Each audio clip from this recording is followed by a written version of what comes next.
whole bunch of other options they have, but they went for the Faceless Void. Do you feel like Empire, because of this pickup, are having a bad timing option against Cloud9? The panel was saying, like, the longer the game goes, the better it's going to be for Cloud9. How does it work for Team Empire? They're into a bold deck where it has to be won by 45, 50 minutes max.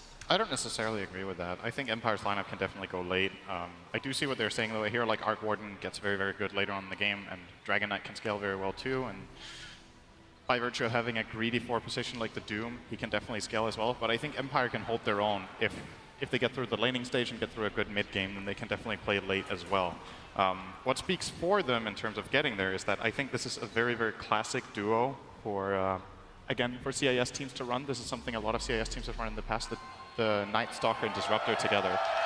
And the really logical synergy is that Night Stalker provides a lot of vision. And if you're an aggressive team that wants to run at people, you want to do 2 things. You want to fight them, and then you want to go. And then you want to force them to fight you. What can you do that with? You can do it with glimpse. Yep. You set up the fight, you go in. If the enemy team tries to respond, you have 2 options. You can glimpse the hero back into your team to kill it, or you can glimpse away reinforcements. So you can always guarantee this outnumbering situation. And they have plenty of ways to set it up. They have the Legion Commander duel, they have the Chronosphere, and a lot of nice synergy overall between their spells. So I think both teams' lineups are very good at different times, and then it's about whether they hit their timings correctly. So we can look for those timings. As you said, Team Empire, they can initiate / counter-initiate, and they can also mess up with Cloud9's initiation. The Batrider, I'm interested to see how much of an impact he has in this game. Going up against both Disruptor and the Legion Commander makes Lasso very difficult to hit. But MSS was also the big victory offlaner of Cloud9. One of the big reasons they got a win in the last couple of days of the group stage was his big 5-man Dream Coil and 5-man Silence on Puck.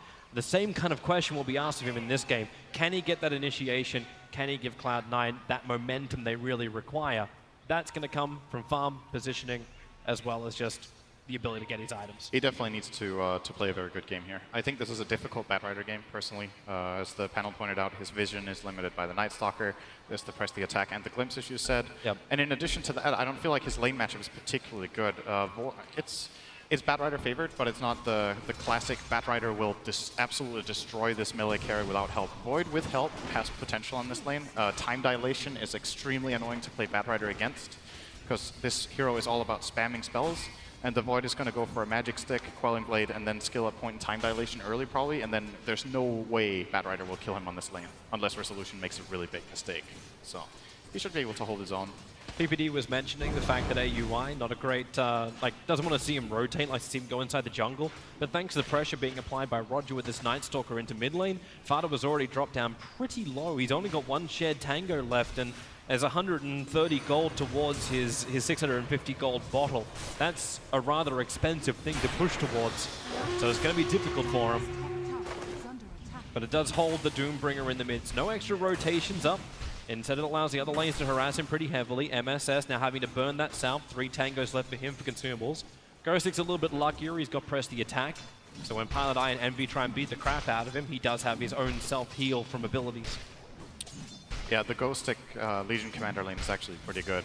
If you're picking Legion Commander and you can get this kind of 1-on-2, you're pretty happy. You can purge off the Flux with press the attack, so you can almost always get out. They have no stun in their lane, so you can always just TP away, unless there's a rotation coming in from AUI, who they have eyes on currently, so there's no risk of that up top. And that means Ghost Stick will be getting a lot of experience in gold here. And when it comes to this matchup, the Legion Commander versus Arc Warden, Arc is one of the heroes I don't have too much experience with and against.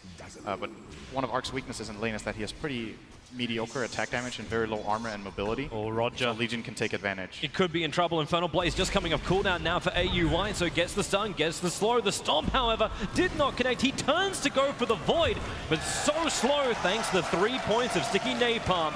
And MSS taunts his way to first blood.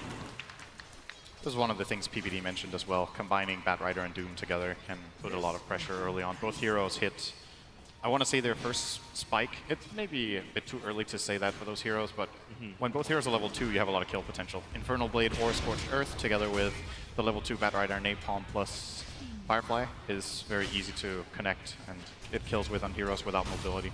Definitely helps when Roger also goes to invade the dire side of the river to steal the bounty runes. This allowed them with their Observer Ward to understand that no one else was nearby. So Cloud9 able to 100% know they can get away with that kill. This gives really good start to MSS, even though he's having a hard time having stacks to steal. Opochka's not getting involved in that at all. Ghostic, they're waiting for the press the attack. The Wraith comes up too late, so easy run away for the Legion Commander. But MSS, under pressure, Roger trying to use his wings to block the Manta Ray. MSS will get up the hill. There is another Void coming off cooldown now. There is no glimpse for the Disruptor, however. So unable to grab MSS and pull him back into a more, well, advantageous position for Team Empire. And he's also getting a full creep wave. This is very nice for MSS, actually. He kept 2 supports busy.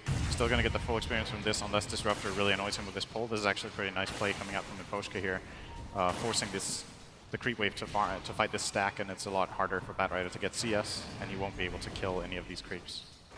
Especially considering like the damage right now that Lizard does more than MSS does. And then they can't even get the runes. Roger's able to take the invis rune from the bottom. Ghostic's backed off the top lane after the early pressure. Just trying to farm up. Pylai die thanks to that Observer Ward. He understands how low he is. Only 1 point up on Poison Attack, but having AUY there to help out. Ghostic is in a world of hurt. Goes down. And nice rotations. AUY involved in 100% of the kills so far, but small sample sizes being only 2. Yep. He gets to steal a nice creep here, though. He ends up devouring the Golem, the Shard Golem, which is a pretty powerful spell for Doom, since Doom has mana problems early on, so most of the active spells he actually can't afford to use very well, but Hurl Boulder is free. It's a 30-second cooldown for a very nice stun, and then if you die, because someone thought that would be funny, he actually splits into 2 small Doomlings, and they each also have that shard ability, so you can do a lot of damage by actually dying. It's because we thought it would be balanced in. That's the balance is the word. I mean, it makes sense. He eats the Golem and gets its ability. And then, therefore, you have to become 2 little Doomlings. Yep. Fada just getting Shadow Striked and Screamed up. FN has gone for the 1-1-3 build, so not a lot of points in harassment. Makes sense when you're going up against a DK with that level 2 Dragon Blood, not to mention Stick Charge regeneration to work with. And FN seems to be having a very good grip on this lane. He's almost a full level ahead of the Dragon Knight. I don't think this is this quap favored of a matchup if it's in isolation, but with both Night Stalker and Doom having been involved, it can go a bit both ways. But FN, I believe, is coming out a bit further ahead here than was expected. So that's very good for Team Empire for their mid lane. Yeah, that's fantastic for all the lanes when you look at it. It's been a big role. Okay, well, first stun, there is nothing to follow up from AUI. That is actually Roger to rotate in, and they're going to just silence him and just push him back. Scorched Earth means that AUI will survive. But it's the aggressive wards. There's 2 Observer wards that's being committed to watch MSS closely. Really, Fada underneath the tower? He's got so much regeneration. This kill is very difficult with rotation in from Dazzle. That's not going to help. FN's able to grab that DD rune from the top river and regen. Empire are definitely happy with this. They got a Dazzle TP that I think was unnecessary, but they were worried that FN could go for that kill on Fata, so force a TP, force some rotation and movement. That gives more space top to Ghostic. Should be getting his level 6 very early this game, actually. Is he trying to snipe the courier here, Roger? He was looking for it. He knows something's around, but the courier isn't going to play that game. It's also very hard to kill for Night Stalker without phase boots. I think he needs to hit it 3 or 4 times. So if they're paying just a little bit of attention, they should be able to fly away from him.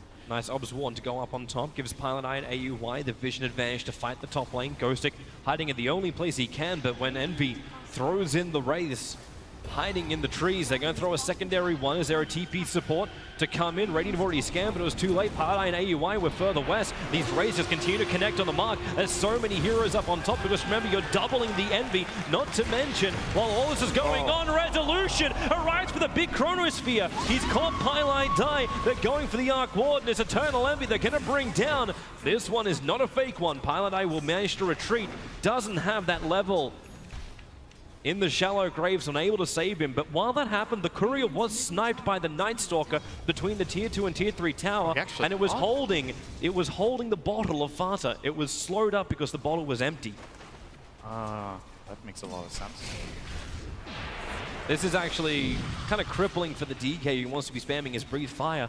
But I still also want to flag the fact that early on, at least there's now some CS coming into MSS, but because the Night Stalker was focusing more on that bottom lane, the Batrider has got nothing. And now when Night Stalker turns his attention towards the mid, they can focus onto the DK, bring him down. Stick charges won't help out. And Team Empire, critical kills now coming their way.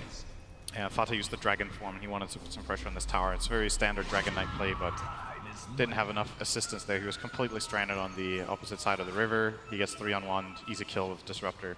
In many situations there, the Dragon Knight will be able to disengage by just being tanky, having raindrop maybe, maybe some treads or whatever. But right now he's not very farmed on the Dragon Knight, and the Glimpse is very annoying to deal with in these situations. Now it's day though, so now Cloud9 get to chill a little bit and probably get some of the farm that they really want. Maybe get their Doom and Bat Rider up to level 6 before the next nighttime would be very important. Should be doable. They have 3.5 minutes. Getting that Hand of Midas onto Eternal Envy, so both his level as well as item progression can continue, but Ghosty doesn't want to settle for this. Moving forward, try and chase down MSS. Needs the movement speed to get him, or maybe they just glimpse him back in, and the first duel of the game will be a winner in favor of the Catman. It's great to see Empire play Disruptor. Whether you're cheering for them or just want to see good Dota, this is one of the heroes that can highlight the strength of Empire's gameplay the most. It punishes, or it rewards the own team's aggression so much that they will constantly be looking to use this Glimpse, and I think so far it's set up 2 or 3 kills for them already out of the 3 they have. Pressure being applied by Cloud9 towards that top tower thanks to Dragon Form out from Fada. There was a TP out from AUI. He had to go towards the mid lane to try and defend that. FN happy to stand his ground, doesn't have the mana for the Sonic Wave. So they just look for some chip damage into AUI, who's very happy with this. That's a great tower to claim, by the way. This tier 1 top is not the easiest tower to push, but getting that minute 9 is very nice. Generally, we see teams taking the opposite team's safe lane tower, but they managed to get the off lane tower early. This could give them a very interesting access point into the Radiant Triangle, including the Ancients area that might be farmed by Void later. Having easier access into that with smoke movements and just movement in general also favors a hero like Doom, who can access and just get extra farm that way. So very good for them to get that. Oh, Dragon Knight tried for the stun mid. FN with the quick blink. The old Dragon Knight stun was connected there, but now it's a very, very fast projectile. FN quick on the button there. Sonica's Queen of Pain is normally the one that takes time when she turns to blink. But right now, thanks to her survival, finished up the full Veil of Discord, so amplification going to start arriving for Team Empire. That's a beautiful thing for Miposhka as he rapidly approaches his level 6. It's Team Empire beating that bottom tower down that will give the goal they're looking for, but Eternal Envy here with Eternal Envy to defend the bottom tower. But this is all just buying time now. You've still got Chronosphere up from Team Empire. They're still going to feel fairly confident to fight while this is up. The question mark is going to be, where do you get your return if you're Team Empire? Envy, can he keep just grouping up here as Cloud9, taking tower after tower? Is there a point where Team Empire want to try and fight before Blink Dagger is up on Legion, which is taking some time? I think if they're in position and they have those spells ready, they can definitely defend. They have some decent spells to nuke out with, especially the Overwhelming Odds is powerful. If they find any sort of decent Chronosphere, they have more than enough damage to throw in there between Overwhelming Odds, Queen of Pain spells, and the Static Storm.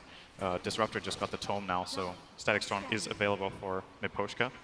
They might sacrifice this tower because it's very difficult to defend, but it actually looks like Empire wants to fight this. They're smoking, but MSS in the right neighborhood. Then again, Itzy. Chrono is feared up. There's no follow-up straight away apart from putting the wall down from Miposhka, holding MSS in position. The one charge is allowing him to stay alive just that little bit longer. The tower's taking some damage, but now Team Empire move forward. They want to kill right now. All they have is a fake Eternal Envy. They don't want that, but then again, it's so bloody hard to kill off and gives you almost nothing for your commitment. So Cloud9 get the big rotation out, big ultimates, while Fada's been chipping away at the mid tower.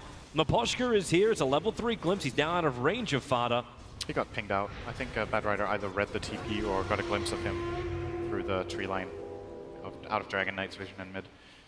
Yeah, I think Cloud9 did a good job there, just disengaging. You know, you send out Bad Rider to scout. All right, he broke a smoke. He got killed. If you stick around there, you lose heroes to glimpse. Disruptor held both his Glimpse and Static Storm still, I believe, for that kill. So, and now you get the 12-minute Hand of Midas over an Eternal Envy. It's pretty good timing. Not too bad when you also buy the Aquila and the Wand. Yeah, and he has a death. So that's I think this is pretty much par for the course. MSS, here's a nice little target for you, catching out Roger. Again, trying to contest that 12-minute bounty rune in the safest area on Cloud9's jungle. Gets the Observer Ward down as well. Not certain if that was scattered out by Cloud9, but they'll know when the Ancients don't spawn. We're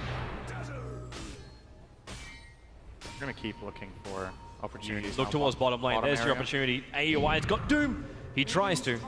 Brings the sword up, but time walk away. Resolution gets away to safety easily. I think that nerf to Doom was one of the things that made the hero fall out of favor quite a lot. Doom used to have a faster cast point, and now that it takes longer to cast, that's when heroes like Faceless Void, who used to be hard countered by Doom, actually have a fighting chance now to react. I believe the cast time got about doubled or something like that, so you actually can react here, and you see resolution. If that was a fast cast, they get that kill. So you can take advantage of coming out of fog mainly with Doom if you cast it from the tree line like that. But AUI ran into the vision of the Void, and it just needs a simple time walk, and he's totally fine. Well, Team Empire right now are getting farm on the hero they want to get it on, which is Ghost Stick. Get him closer towards that Blink Dagger. Maposhka at the moment is also running defense. After the scan behind the Tier 1 tower on top, they also understand that Cloud9 is not defending this tower yet. Or if they are, they're not doing it from on top of the tower. The Obs and Sentry scout that out, and in fact AUI scouts out the Obs and Sentry. Perfect time for a counter ward, allowing MSS and AUI to move to the top lane. Empire can't really go for this kill on the Doom. They don't have enough in the tank. Now they do. More heroes coming in. Glimpse, yeah, you've got that Veil of Discord and the Sonic Wave available. They'll commit the duel. And that's an extra plus 10, so 20 in total for Ghost Stick. It's going to cost them a mid tower. Maybe if they can get top tower, they're okay with this, but trading a tier 4, that's the real Eternal Envy. He's still up there. Silenced up, Roger falls down from the sky, but now they just beat into him. Sonic Wave, FN is not mucking around. You can say goodbye to the Arc Warden. He's the highest, well, was the highest net worth on Cloud9. And Resolution, some decent damage to the bottom towers, also forcing rotation from Cloud9. And Empire should get this tower. So that means they got the position 1, position 4, and then trade a tower. I think they're totally fine with that. They are playing against Dragon Knight, so it's very natural to lose some map control early on. It's hard to always defend your towers if the Dragon Knight uses the Dragon Form at the right time when you don't have TPs to defend, or if the lineup just favors the Dragon Knight. Being 1 tower behind minute 15 is totally okay for Empire. They're still getting a good farm, and Envy at the end of the day just really out of position in this play, standing behind a tier 1 completely alone with no allies against a Night Stalker. It's generally not a recipe for something that is not a disaster. I don't know where I was going with that. Yeah, I'm not certain either. But either way, Lincoln Sphere. Resolution was rapidly approaching it, just finished up his ultimate orb. This is a nice little counter to the effect the Batrider will give. Also potential enabler for Ghostic, who just completed his Blink Dagger. So hard to disable him if you want to give him the Lincolns to jump in and fight. Multiple options either way, but it secures the Faceless Void the ability to live, which is a challenge sometimes for the Void.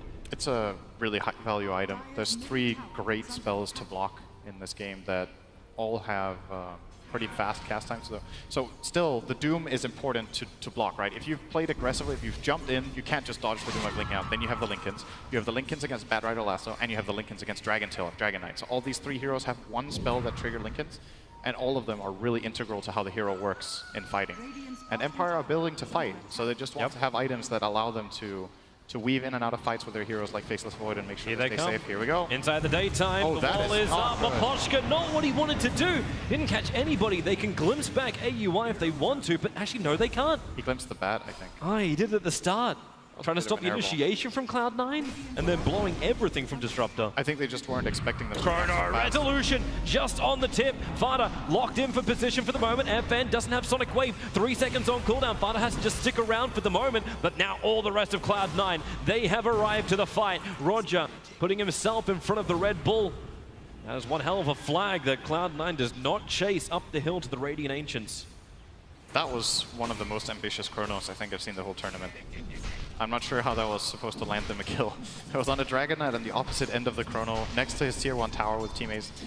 Maybe he was just trying to force TPs in reaction to Cloud9. If that's what he was trying to do, it was mission accomplished. Pretty much the whole team showed up and they didn't lose any heroes. But in order for Empire to find kills on Dragon Knight like that, they need the chrono to be closer to his own team so everyone can come in and cast their spells, ideally right on the edge so they can even duel him out of it. And maybe most importantly, they need to have an idea where Dazzle is. He can always save. That's part of the really big strength of the hero, is that shallow grave. Against this type of lineup, it's very good. The other side of things is as well, you have the initiation from Ghost Stick. Doesn't work that well with a Chronosphere, but they need the burst damage. FN didn't have mana for Sonic Wave. Yeah, they didn't have Sonic Wave, they didn't have Static Storm. Yep. I think if Cloud9 didn't come in to help, I'm actually not even sure if Dragon Knight would have died. Maybe if one hero helped him, that would have been enough to deter that aggression. Just the dazzle there, and they would have been scared. But it's the best of one situation you're in. You know, if you have one horrible fight, you're going to lose that momentum you need to have on the Cloud9 lineup. And sometimes it also pushes you to go for over-aggressive moves because you just want to get something done. You feel like if I get this good kill, it's going to propel us in the right direction. Finding a kill on the Dragon Knight with the Chronosphere is totally worth it. He doesn't need to land multi-hero Chronos, they just need to kill the right hero. And Dragon Knight is definitely the primary target together with Arc Warden. Still, that didn't work, and that's really good news for Cloud9, because that means they can take this bottom tier 2 tower for free. When Chrono is on cooldown, I think Cloud9's line is just flat out stronger right now, so Empire has to yield that. Yeah, they have no choice. They've been working on this tier 1 tower mid for a very long time. Yep. And Vada's actually going to TP back in to try and defend this. Thanks to the Obs and Sentry down for Cloud9, they understand any attack that will come from the north. But for the moment, Empire will not be obliging. In fact, they're all backing up. No smokes currently on anybody. In fact, Resolution still looking for the team fight item. He's going for Blink Dagger after having that Lincoln Sphere now. MSS would love to have a crack at him. Only got drums, no Blink Dagger. Legion Commander is nearby, but underneath the Observer Wall, they know it's too far away. And Lincoln Sphere triggers. That was the Doom that actually burnt it. Then trying to get the lasso on him. That was an optimistic fight as well from C9. Yeah, they were not going to kill him anyway. And now FN having a haste rune moves over. MSS, drum charge or not, the duel is out. Everyone will come in to help out. 5 heroes from Empire just to be the death watchers of MSS. Oh, PPD was talking about Envy being the guy who makes weird things happen. So far, he's been playing pretty stable, and it's everyone else who's doing weird stuff. No. This is the different type of Envy. Envy, when he plays these hard farmers, you got to wait 40 minutes before the EE factor kicks in. I guess so. You're only 19 minutes in. Give it time. But I don't know if they didn't see he had Lincolns, but they had like 15 seconds on both heroes to click him and check his inventory. Oh, he's showed himself in the lane for the last minute and a half. And if they wanted to doom him into lasso, so doom to break Lincolns and then lasso, there was no one else there. They couldn't kill him. It wasn't even close. I suppose that's one way to trigger Lincoln Sphere. Just send Eternal Envy's illusion at him. That's one way to do it. They have ways of breaking Lincolns. It's not only these key spells. They can also poison touch, but that's really hard to do because Dazzle will generally be standing in a very defensive position. The spell doesn't have that good cast range, but in theory, that could do it as well. When it comes to Cloud9, it's worth highlighting that even though that play failed, it's not that common to see Dragon Knight at the top of the net worth. And Fata is getting very farmed. Now he's farming a triple or a quad ancient stack. That's something Dragon Knight can also do. And we generally talk about this here. You know, he can knock down some tier 1 towers. He starts the push. This hero can carry. It gets really strong later. Some of the talents that Dragon Knight has got since 7.0 are pretty incredible. He gets this very high XP gain on level 15 if he wants. The plus 40%. 40% there. He can take 40 damage, which helps him a lot. He has splash damage. The 25 talents are both incredible. 75 move speed or 12 armor and 12 regen. Makes him a very, very formidable late game carry, actually. And this mid, Eternal Envy. Empire's been working on that for a while, and he's going to deny the tier 1 tower. Resolution still wants to fight, but there's just no one to fight. In fact, he's now changed up his mind for the Blink Dagger. Had enough of that. He's actually looking at a Shadow Blade. That's good. That was an item I thought we were going to see multiple of in this game. If you're playing against Arc Warden, what you want to do is you want to catch him off guard when he's split pushing. He can't only split push with his clone, because then he gets onto farm. The real hero has to go on farm as well. And Shadow Blades on both the Legion Commander and the Void later on will make this split push type of game that Cloud9 will inevitably want to play a lot harder to perform. You want to play the vision game. Right now, Empire is looking at Cloud9, and Cloud9 can't look back. Their eyes are just too short-sighted. They're pushing bottom. That's okay. That they are. They've been doing this for a while. They've been trying to bait out with AUI in the lane, and then MSS waiting for the blink. But FN's on his way down. And I think this is something Cloud9 identified in the draft. Like, look at their lineup. They can't push towers. So when Empire are grouping up to try to take a fight or to push or whatever, Cloud9 can just avoid them. He's found MSS, jumps in, starts off with a duel. They got the damage required to kill MSS off, or do they? Eternal Envy is Boy in the Bubble and now Boy in the Grave. He's actually alive. MSS turns in to keep the fight going. Disruptor will be picked off. You can say goodbye to Ghostic and Night Stalker. Revealed from the weave, the stun cannot reach in time. That was a sick magnetic field from Envy. Really nice timing on that, catching it just on the edge, so MSS stays alive. They come in for the Grave and counterplay very, very well there. So Cloud9 getting 2 kills. And again, it's this weird game, right, where Empire have the vision advantage and they can pick the fights that they want to take, more or less, if they present themselves. Well, they've presented one as the Doombringer, AUI. That's Eternal Envy trying to help him out in the bottom lane again. The bubbles arrive. And Fada, he's got Blink Dagger. Resolution's got a Chronosphere, but he caught the Queen of Pain inside of it. He does have the damage now coming outside of it once more, but Roger, what can he do? They want Eternal Envy, but Pylai die! The Grave is there! Eternal Envy will survive. Resolution will help finally bring him down, but at what cost? You've already lost the Queen of Pain, but Pochka being buffed up by Gosick with press the attack, trying to get him some distance away from Fada. Even the Courier is being used as bait while Resolution battling against Pylai Dai. Finally, he'll get that kill, not realizing MSS is on the hill. They don't know he's there. He's got the Blink Dagger to get back down again. He'll use it now to head south, but Resolution with the Shadow Blade is chasing after Fada. They have the Observer Ward. They see him. Is there range for it? The level 4 glimpse is too far away. Yeah. It was pretty close to reach there, but Fatsa saw the movement of the Disruptor through the middle lane and then disengaged. Took the right path away to not get glimpsed off. At the end of the day, it's a pretty even fight here overall. So that's where it all began. Now we get to see this very nice magnetic field and buys just enough time to get the sticks off, and then the Grave comes from the south. Excellent defensive play here from Cloud9. And then what I was saying was that we're getting into the stage where Empire has the vision superiority and they can kind of pick their fights. At the same time, they can't force the fights to happen by going to a tower because Cloud9 can just defend pretty well. Like the pushing power of Empire is very lacking. It's very obvious. So it's this weird game. I don't want to call it a game of cat and mouse, but how about Cat and Island? You can call it that. I guess so. Who's going to get stranded? Not finding an objective. Well, Cloud9 want to fight now. Daytime. Yep. They're smoked up. They're looking for the opening. Actually. Courier's running out. The MSS revealed for a second, but he gets the lasso. It's over on the Legion Commander. Not to mention the Stun and Disruptor means no extra disable, but they didn't focus their damage. So Gosick, he's got some movement speed to try and escape from this, and maybe into the trees. Problem is he's still burning. MSS gonna help out with that. The Firefly, it'll wear off in a second, but a second is long enough. Legion Commander will fall in the northern trees. Easy daytime pick for them. When they smoke and they find anyone with Bat Rider, that's... Oh, well, not anyone. They need to either find Legion Commander or a hero who's not close to Legion Commander. And they found Legion Commander. And the counterplay is pretty difficult. Technically, there could have been a glimpse from Disruptor, but that very nice coordination with the Dragon Knight Dragon Tailing him right away enabled Cloud9 to pick up those 2 kills pretty easily. So the type of game we're going to look at now will probably be a long game.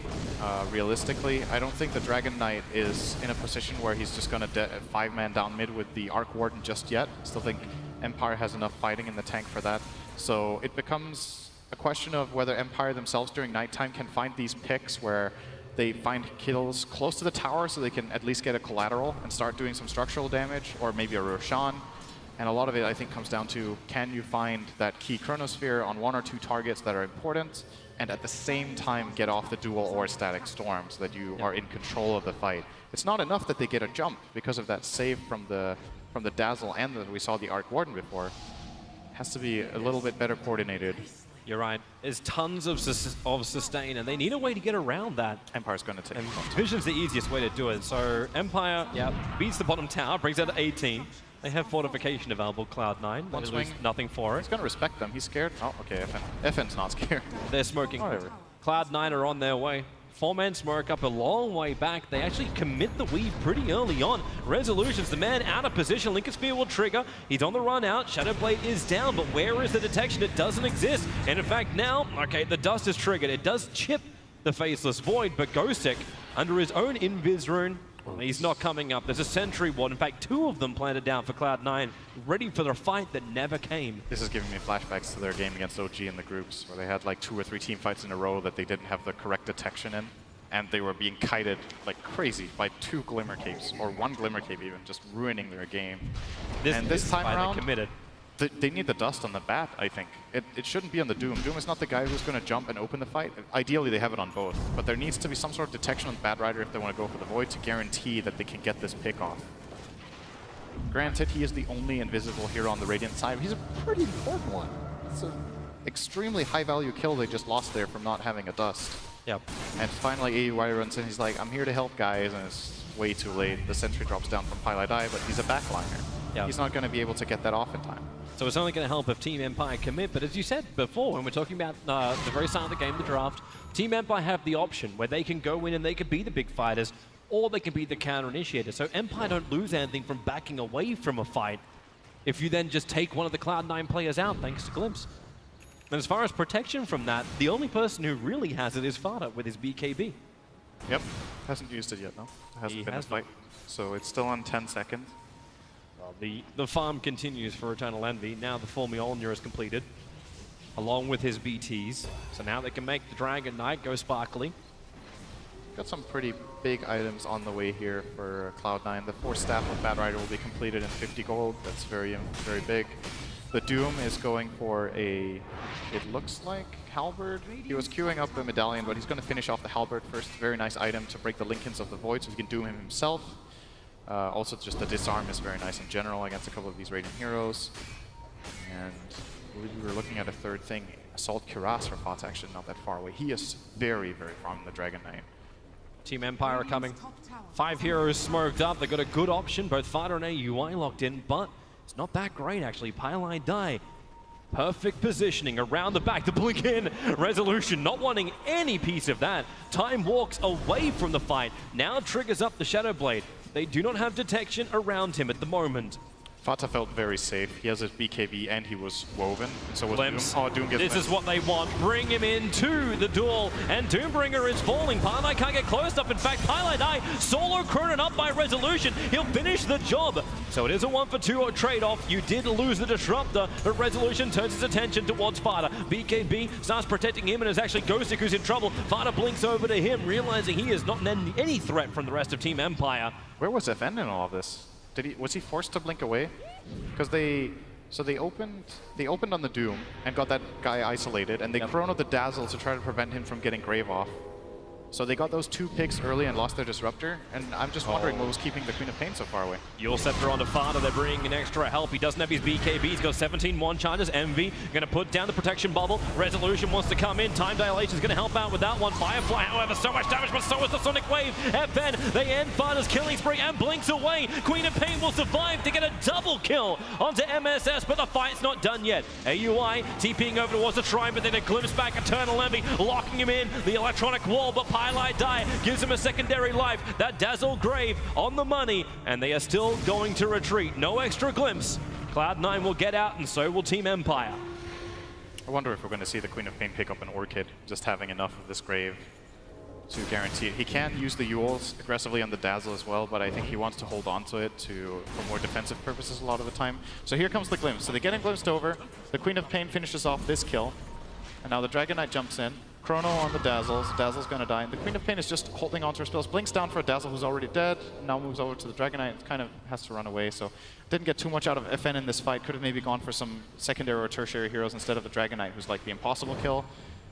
And it ends up being, I believe, that was just a 2-for-2 at that time. Yep. But that's also then okay for FN. The fact he held onto the Sonic Wave, that second fight would not have gone the way of Team Empire if he didn't have that. So understandable. He blinks for the hero kill. Maybe didn't realize that Resolution was so far into Pylai die. And now Team Empire grouping up around the top. Chrono's back off cooldown. They don't have Sonic Wave for 37 seconds, but they're going to add pressure to the top tower. Arc Warden. Well, it's not the real one. It's just another copy of Eternal Envy who can still piss off. He'll get glimpsed down to the bottom lane. Interesting that that one doesn't get killed by Glimpse, actually. I think that's the only illusion in the game that doesn't get it. But it's a clone, I suppose. But every other illusion gets one-shot by Glimpse. Night Stalker's doing some scouting work, seeing that Cloud9 is moving over. They don't have an Observer Ward aggressively over there. It's only a sentry, but Empire get what they want. They beat down the tower. Now they're retreating back out. Resolution still looking for another item before the next fight. He's actually going to go for Manta style. He's still got his 7 charges on his Diffusal Blade. Actually, they're looking for someone to fight. Damn, it would actually be super broken if Glimpse killed that clone. Think about that for a second. Arc Warden would be really bad if you could just one-shot that with spells like Glimpse or Hacks or whatever. We already had the panel saying, oh man, this guy's a real hero during day 1 of the main event. The wonderful Disruptor. Yeah. Well, so far, Miposhka has been playing a pretty good game. Except that Panic, Static Storm, Kinetic Field he had in his own jungle. He's been pretty much spot on with a lot of the Glimpse kills, a couple of very nice Static Storms as well, worth adding. And here comes Cloud9, they're moving toward bottom. Watch FN's patience. He just TP'd to the tier 3 tower. Now the Breathe Fire as well as Hand of Mines is used on the wave. I think they may know Cloud9 is there. This smoke is, I think, very obvious, and in a way, maybe a little bit nonsensical. At least they get a ward out down here with the smoke, which is nice, but this is not the area of the map I think Cloud9 should be targeting right now. They need to cover the Roshan pit and try to overtake more of the top side of the map. They already have these bottom towers taken out. And unless Empire get caught completely off guard by this 5-man smoke, this is just wasted time. Now they're sitting down here waiting for someone from Empire to come out, but they've already read this play ages ago, and they're not going to walk into this trap. Yeah, Resolution's enjoying the die jungle for the moment. Currently abroad farming their own lands. Ghostic has got his farm as well, and FN can just farm the creep wave when it arrives on the bottom. Meanwhile, other items started to appear. You talked about like those Glimmer Capes causing issues in the group stage. Roger has managed to complete up one of those, and the Manta style is rapidly approaching for the Faceless Void. Yeah, that Manta is going to be powerful. He already has the Diffusal, so Diffusal Manta, he'll be able to Manta off the Sticky Napalm charges. He'll be able to make it more difficult for Doom to get his Doom off on him. He can Manta off a lot of the Arc Warden spells, and just has way more kill potential in his own Chrono. He should be able to start killing cores if they don't get Grave from full HP. Maposhka's just trying to get rid of the runes. The Fata is angry. Yeah, he's trying to come forward, but he doesn't move fast enough, even with the assistant push that came from MSS's 4-staff. They do have the second push now available. That's in the hands of Eternal Envy. A Hurricane Pike fully completed on him. Probably going to see a Shadow Blade next on him. That's the standard build, at least on Arc Warden, is to get a Shadow Blade at some point. Alternatively, maybe BKB tanking up a little bit to stay alive in the fights against a lot of these heroes, or... Is it still worth going in for like the older, like the Necrobook kind of style Arc Warden? Or Not is it better anymore. just to go the straight physical damage? You can't go Necrobook this late. I don't think it's good in this game, at least.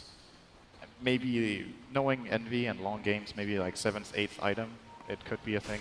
Team Empire, here they come. Resolution, look for a target. MSS is just to the north. They haven't broken the smoke yet. Resolution under the cover of Shadowblade. We'll see Eternal Envy. Chrono's in up while the duel is on the DK. They're separating the targets, and the Sonic Wave will connect on both. Fighter is deleted, but they still want Eternal Envy. Now Envy makes another copy of Envy as he retreats his real Envy back to the tier 3 tower, but there's a rest of support. Pylite Die still there with Shallow Grave intact. The Doom is out. It's on the Queen of Pain. She's already committed most of her abilities, but the Shallow Grave is used on Eternal Envy for the moment. In comes the overwhelming odds, and the damage from Maposhka will do the last bit of damage. Flame Break will tick down a couple of the Team Empire players, but Maposhka TP out just in time. The Fountain Regeneration will allow him to live, and 2 cores for Cloud9 lost. AUI is coming out for some level of revenge, but now FN can turn with a time dilation. What have they got to really help him out? A Shallow Grave from Pylite Die? Well, that's one thing, but MSS and Pylite Die, they say, bro, you got yourself into this mess.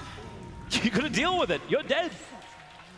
And now Empire moves so quickly, they're coming over towards the regeneration rune on top. I thought for a moment they may try and go for Roshan. That was pretty much the dream connection. If they get to jump both cores at the same time and don't get counterplayed, that's the best thing they can hope for. Dazzle was so far away from Exactly. The 2 cores were farming over in that triangle area together, which is already pretty greedy that they're standing both in that area. And then they get the duel with Blade Mail onto Dragon Knight while they chrono the Arc Warden off. So nicely executed fight from Empire that got a big pick there. They still can't they can't get any objectives based on it though, because their waves are pushed in, but it's a lot of gold in their pockets, and they're starting to progress towards some really big items. With the Orchid completed and Queen, she's going to look toward the AC. The BKB for Ghostic is very, very close. Great item against Arc Warden, who doesn't really have any good solutions to it if you find the right duel. And even the Disruptor is closing in on Aghanim's Scepter. Oh boy. Like if Maposhka finishes that, then Cloud9 have got more problems than I think they can currently deal with. Unless they can get the initiation, but that's the one thing that AUI cannot give them. He went for the Halberd to start with. There's no invis slide in and then get that Doom off. It's not Cloud9 who was setting the terms of the fight, and this was another problem we were flagging early on in the game. MSS, he just can't get the space, and it's not because it's not his own fault. It's just the fact that his hero just doesn't work well against Team Empire. Even if he gets the initiation, it probably won't achieve anything. So all he can do is just grab a hero in the middle of the fight and hope that enough of his cores are not controlled that they can kill it off. Yeah, it's not easy. Really not easy playing Bat this game. I think he's done a pretty admirable job, but they haven't really been able to find the fights that they want. Especially the Doom has seemed very underwhelming to me personally in this game. He had the good first blood that he found together with Batrider, and since then AOI has been pretty quiet.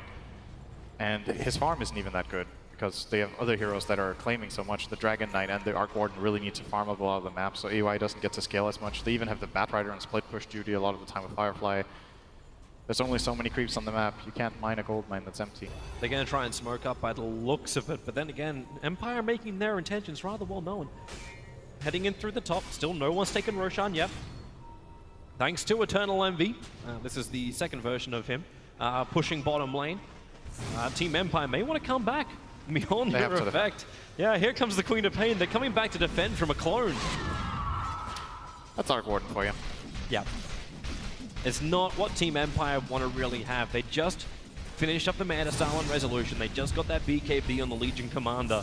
And they understand that, like, C9 have some really good high ground defense. They can just bubble the entire rampway if they want to. Empire can't push. No. That's just the state of the game, and that's how it's going to be for a long time. And still, it's very uncharacteristic for a Dota game to not have a Roshan till 40 minutes in. Yep. That is very unusual. Oh, that TP and V, you know it's going to be a clone. He's not going to risk himself like that.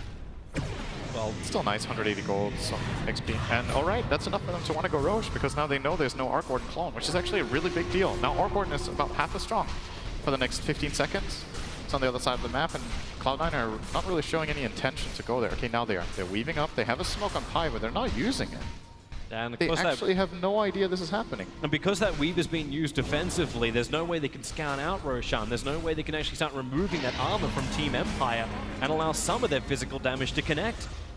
This is actually Fada getting voided up. Miposhka going to glimpse him back. The wall is there. He has the BKB, so not going to commit much more until Resolution gets the perfect Chronosphere. It got Arc Warden as well. The Shallow Grave. It got to reach the Dragon Knight, but Pylai died. Ghostic finds his position, gets the duel on him.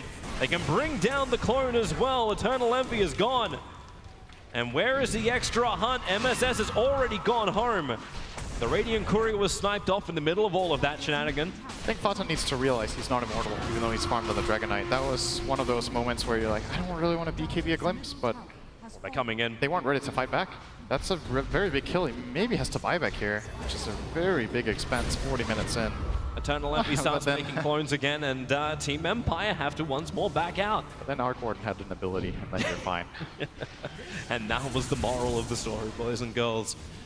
Yeah, they hold. But that's still very big kills for Empire. Getting the first Roshan also very nice for them. That was the first one, right? It hadn't died. Yes, that was no cheese. So that was the first. I mean, that's a silver lining for Cloud9, but ultimately they're losing a lot of control. They've not really touched an objective, I think, for 15 minutes, more or less. They're just farming, trying to split push, but they're not finding anything to really progress them in the game. And they're so close together as well. Like, you want to feel the momentum of the game. All you have to do is look at the experience graph. The fact that you've moved from the advantage that was sort of in favor of Cloud9, but it's just skyrocketed up for Team Empire. The gold graph doesn't tell you as much of a story. You know the graph is swinging up. But there's still a lot of fun for Cloud9 to get. You're running a BT Arc Warden who can do shenanigans like this, killing off Miposhka, and no one can help Miposhka in this situation. This is just Arc Warden things. Yeah, he went for the BKB, so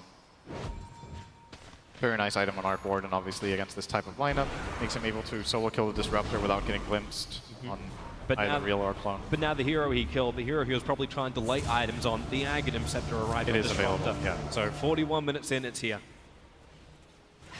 It's hard to actually stop him when he's got the plus 60 gold per minute from level 10. Eventually you're going to reach it. I'm starting to think about the mental game here, honestly. Empire have put themselves in a position where they can't really push very well, and then when it comes to high ground, they're playing against Arc Ward. Are they going to get flashbacks to the group stage? Eventually, in that game against, who was it? They were playing IG Vitality, I think. The 120-minute defense with Invoker and Drow Ranger. At some point, Empire were just like, okay, you know what, let's go. And then they tried again and again and again, and eventually they lost running their heads against a wall. In a best-of-one elimination game like this, you're going to have a lot of patience before you do something like that. You don't want to get eliminated. That was a group stage game that was passable to lose. It changed their position in the groups by maybe 1. But didn't really have the potential to take them to the upper bracket the way I remember it. 610 minutes in. 610 minutes. If this is a 610-minute game, Toby, then I'm pretty sure there's going to be some sort of rule that comes in place before we get a 10-hour game. Something's going to happen. Maybe that's when we start seeing the new things that Cloud9 were coming up with, demolition runes and 6 action runes as opposed to the 4 bounties that remain. I like my old suggestion of Roshan 5 and onward just start dropping tactical nuke. Sorry, this is not Command and Conquer. Ion Cannon Beacon. Resolution's going to take out the tier 2 tower on bottom. That is the remaining outer tower of Cloud9. Cloud9 still have another 2 to remove, but of course both teams What they would really love to do is go high ground, take out the tier 3 towers. It's the danger zone for both sides. You want to attack in, you want to push the tier 3 towers, but there's always a shrine sitting behind you until you've taken one of the tier 3 towers. This is your problem. Eternal Envy sending clones up to the top to keep that push going. AUI is actually up here too. It's almost like he's trying to play like his old Lena build. Jump in, lasso. Oh, they're pulling Resolution back so far, but do they have the control? Resolution time walks down. He's still not out of range of the tier 4 towers. He's still in range of the Sentry Ward as well, but has the distance. Now press the attack up. Remember, there's that Aegis the Immortal on Resolution. If they were going to kill him, they had to kill him under the tier 4s. That's actually very big for Empire. They got a Dragon form and a lasso out of that, and they forced the entirety of Cloud9 back to base. They can wait out this Dragon form and try to do some more damage with their Void. Actually, never mind. The Aegis is expiring in 30 seconds, so... Do those range creeps attack the How tier much 2 damage top? did they do? They almost got the tower. That's pretty good. Oh, the smoke came from Cloud9. I don't really like this timing. They should probably wait another 15 seconds. Are they going to come out? They're going to weave up, so there's a lot of armor on them. But where's the detection? Team Empire? Oh, there's the Observer Ward from Cloud9. Maybe that's what gave him the confidence, but they're looping around and they don't find anyone from Team Empire. So back to the push we go. Upside is, with all this money coming in, is a Scythe of Vice coming the way of Eternal Envy. That is a lot of chain disable to come in from Cloud9 when Empire push. Arc Warden is one of the few heroes that still likes buying this item. Hex has fallen out of favor a lot, but when you have two of them, it's a pretty damn good item. The other noteworthy hero that likes to get it is Tinker, who hasn't seen much play in this tournament at all. Hasn't been picked at the main event yet at all, either. Maybe just like 1 or 2 games in the group stage only, I think. I don't even remember seeing a single game with it in, but I know it was picked. But a fairly rare pickup. Very entertaining hero to watch, though. Nice Observer Ward down from Roger. I don't think this was actually scouted out unless AUI is just feeling a disturbance in the site on bottom lane. It's not happening yet. C9 are being starved again. This XP and gold graph are... You know, they tell a story in a way of how this game has progressed, and especially, I like when I look at the graphs, you know, people look at the graphs. I like looking at the dots in the bottom. That's basically your counter for successful moves. It looks pretty green to me for the last 15 minutes, I'll be honest. I agree. Envy got 1 kill on Disruptor. That is the success story for the last 15 minutes of Cloud9's play in this game. When it comes to objectives. 0 kills, 0 towers, 0 Roche. Everything else is just push, push, push. And everything else is Empire making moves. Empire's moves are actually working, so they're gaining map control, and they're progressing on in their lineup a lot more. We're going to end up in this awkward position maybe for Cloud9, where this Dazzle is going to be a walking Shallow Grave and Weave, and that's it. He won't have anything else to contribute. No Glimmer Cape, no Force Staff, no Lincolns. We've seen Dazzles get very rich sometimes and start getting items because they can push with Shadow Wave. Pilot Eye is really poor, man. And you look over at Empire's side, they're showing off items like Aghanim's Scepter.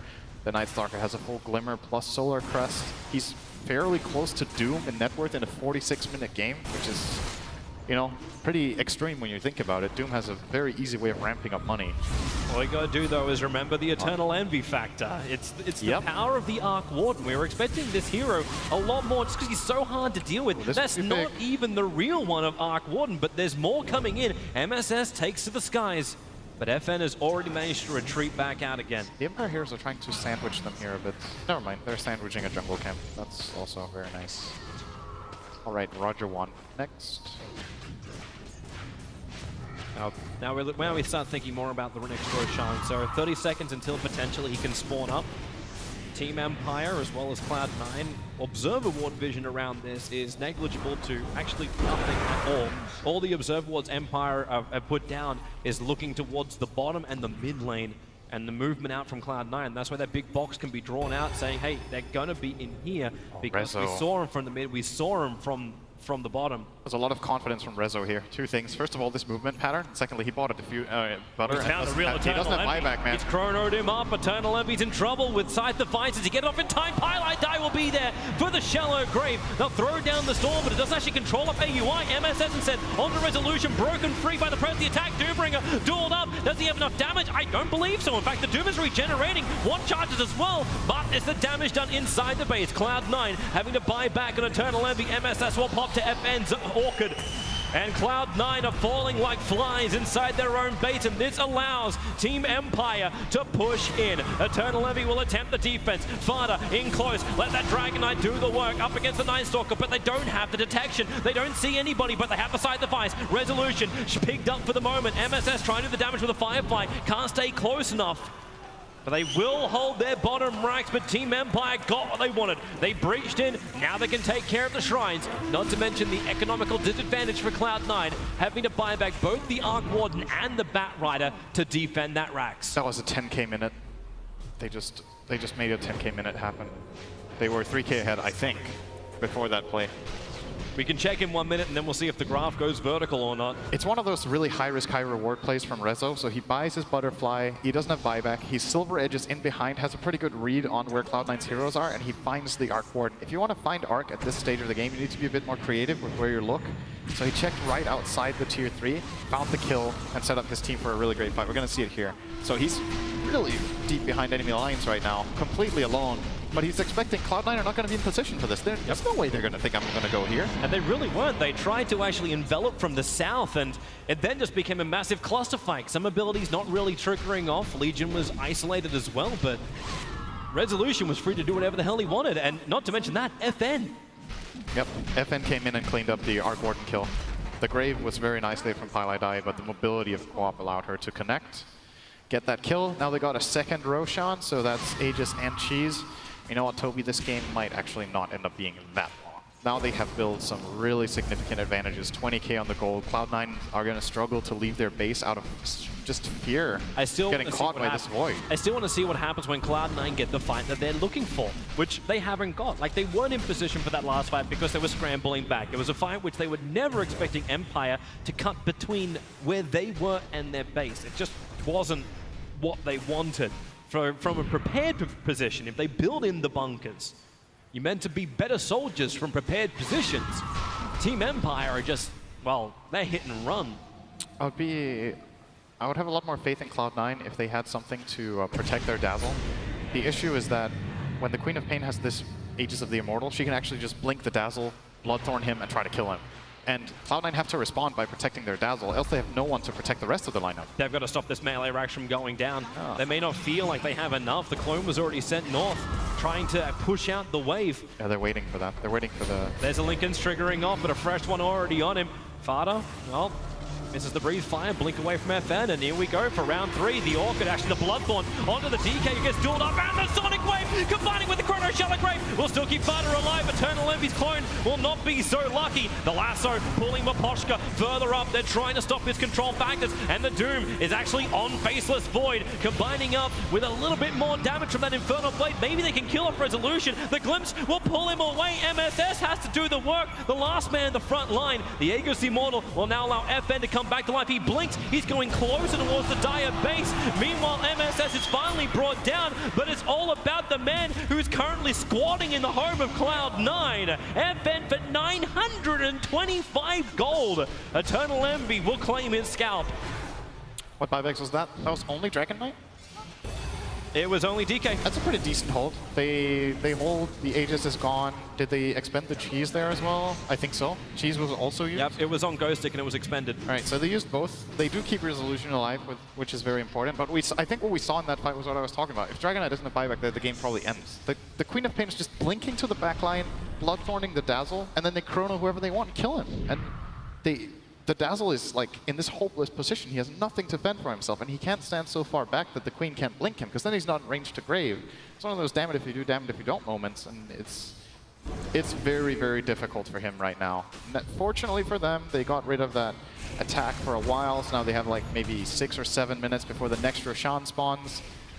The question is, are they willing to contest that, or are they going to hope that they can hold with buybacks once again? Because I don't think they're going to hold without them. They're going to need buybacks every single fight that Empire push into them like this. Well, right now they only have the Doom, even Dazzle short by 900 gold. AUI and Fada are on the front lines. Resolution 5 Running seconds. around, actually takes his boots out of his infantry so he can use that fresh BKB. He's got jumps in. Where's your control? He's got it in spades. Nanda style out, time dilation. At least Envy's got the bubble available. So AUI, rather tanky. Resolution still looking for that DPS. You've got Dazzle, but the silence is perfect from Roger. He actually gets the silence up, so there's no shallow grave, and they'll actually get both of them down.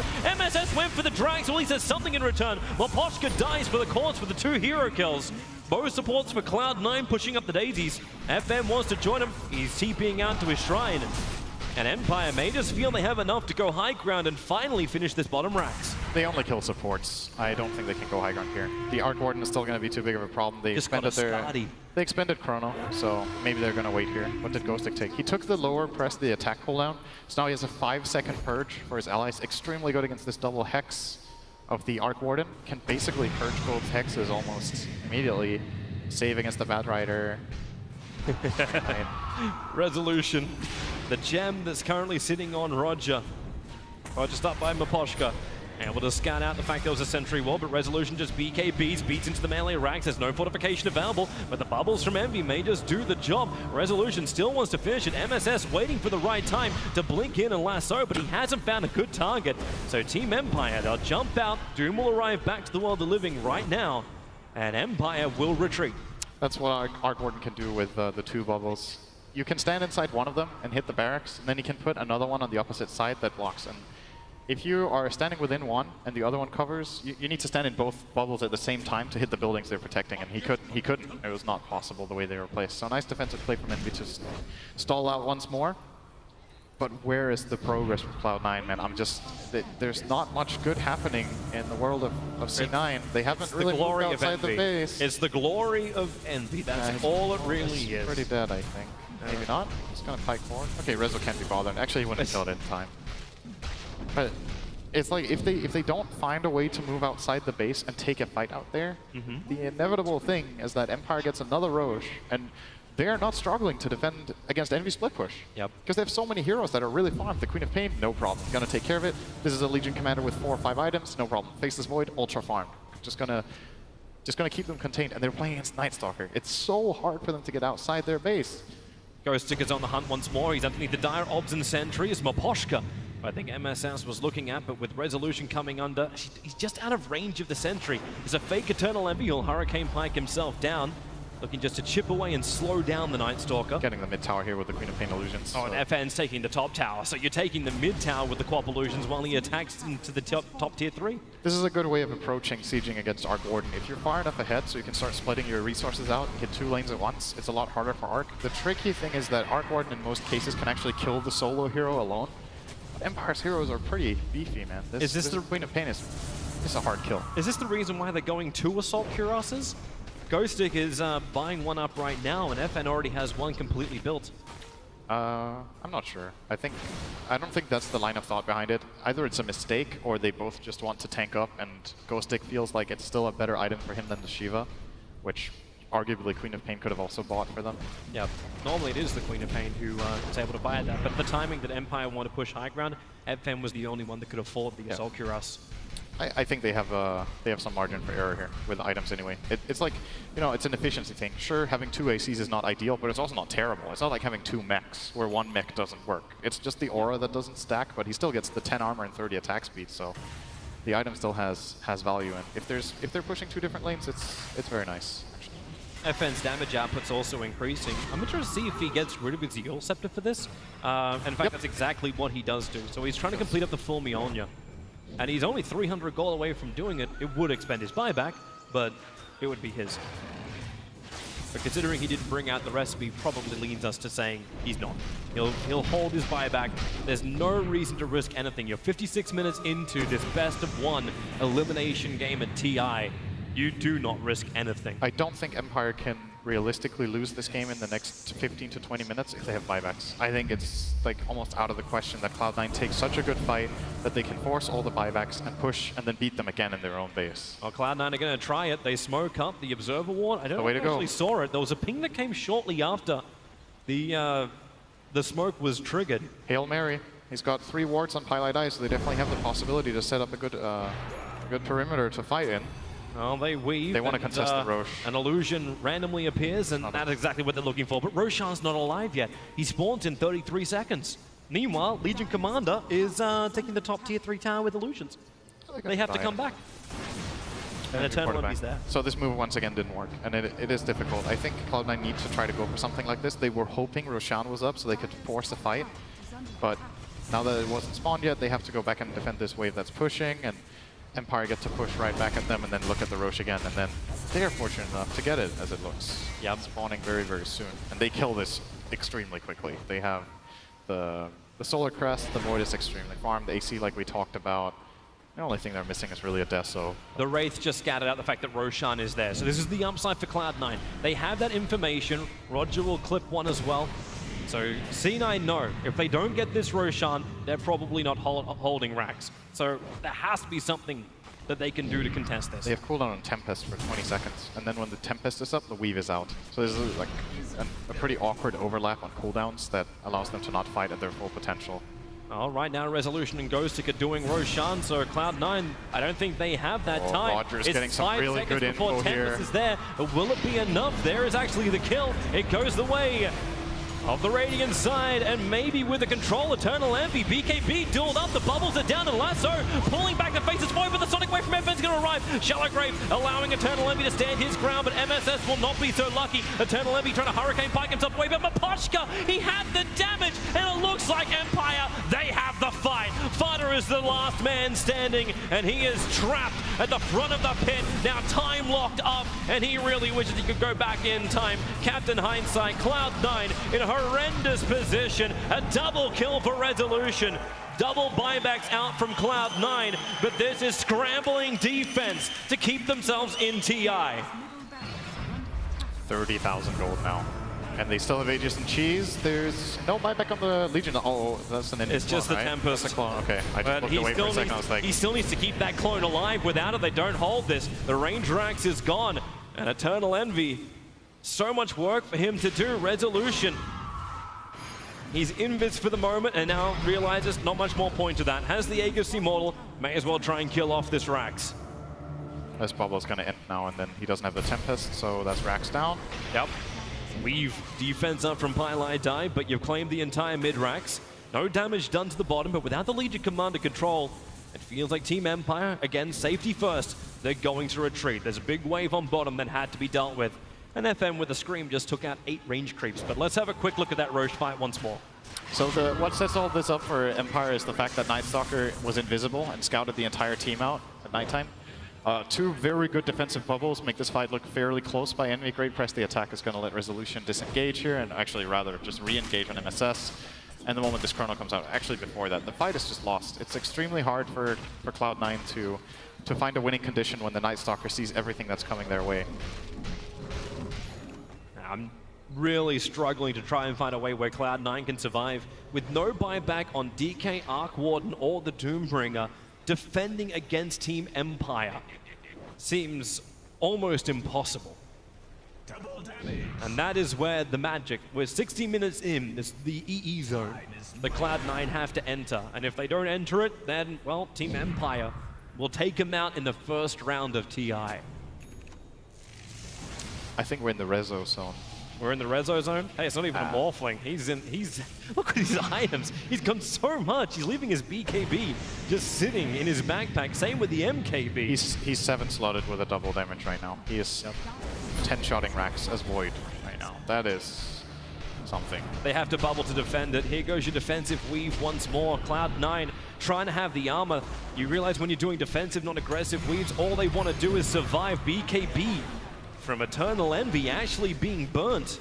Not certain that's exactly the item he was looking for, but the melee Rax is gone. They got what they wanted, and FN's bringing the momentum for the last lane to bring in Megas. In favor of Team Empire, Resolution doesn't care. Silver Edge is under the tower. MSS looking for the lasso, able to grab it. That Lincoln Spear won't break it free, but Ghostic will press the attack. And AUI, FN controls him with the Sonic Wave. AUI is actually going to pop from that. Meanwhile, up in the top fight, the Storm is nice. Vada not trapped inside the wall, but the Chronosphere is perfect. Cloud9 locked in time, space, and they may be removed right now. FN's doing the work. MSS won't make it home. And GG, Team Empire in round one of the lower bracket of TI.